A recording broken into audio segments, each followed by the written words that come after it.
Bonjour, everyone. Today I would like to talk to you about my favorite book as an undergrad, and that would be in the form of Sophie's World by Garter. And it is a wonderful book, and if any of you have ever taken philosophy, then you will understand why it's such a wonderful book.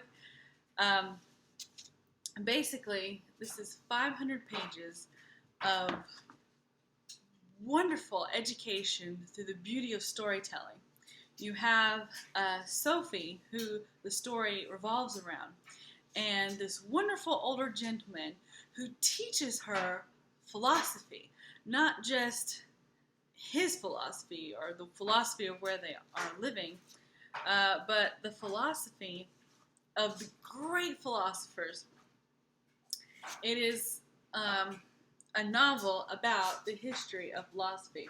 So it's not just an over-the-top, view. It's not even just talking about philosophy. And I had taken a few philosophy classes before I read this book in college.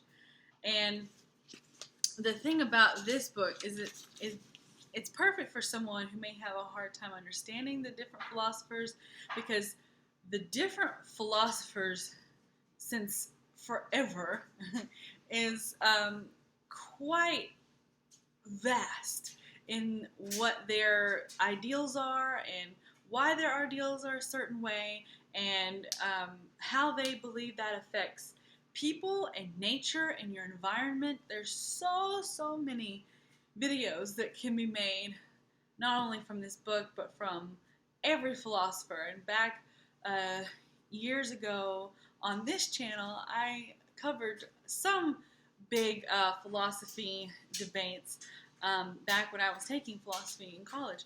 But this book, the cool thing about this is, like I was saying, it's the history of philosophy. So it's not just a type, it's all types.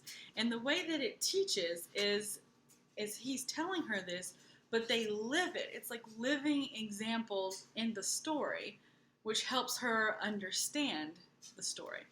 So by the end of it, you cover, the greats like Socrates, Plato, Aristotle, but then you get into the Middle Ages and Locke and the Baroque period and Descartes and just, Hegel, Marx, Darwin, Freud.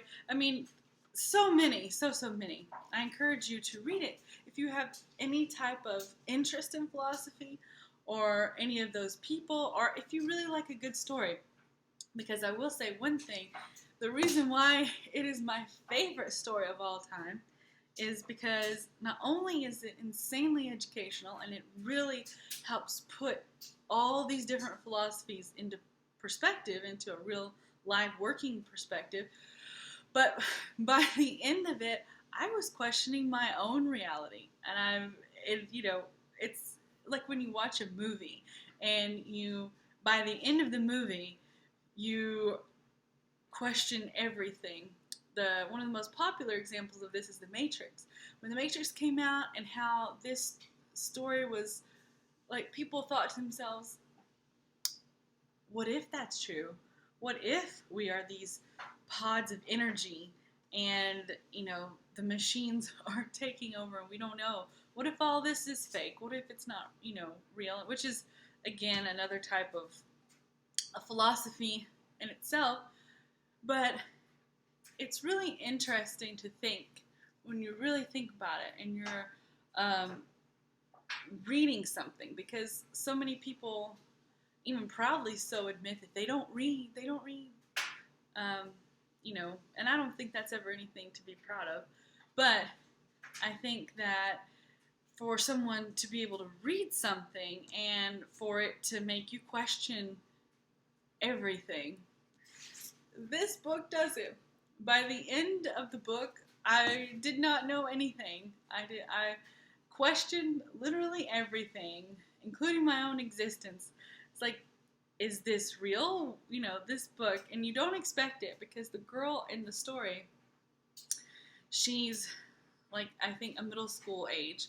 So she's young, and you almost think it's funny when it starts out because it's very much like a story about her, but philosophy through her story. So anyway, um, if you haven't read a book recently, or you would like something an interesting read, um, this book by Gardner is like such a wonderful story. But if you have read it, please tell me your thoughts in the comments below. I would love to talk more with anyone who's interested in this, or if you decide to read it, let me know, and let me know your thoughts and what you think of the ending. And I hope to hear from all of you soon that you're now interested in reading this wonderful, crazy book.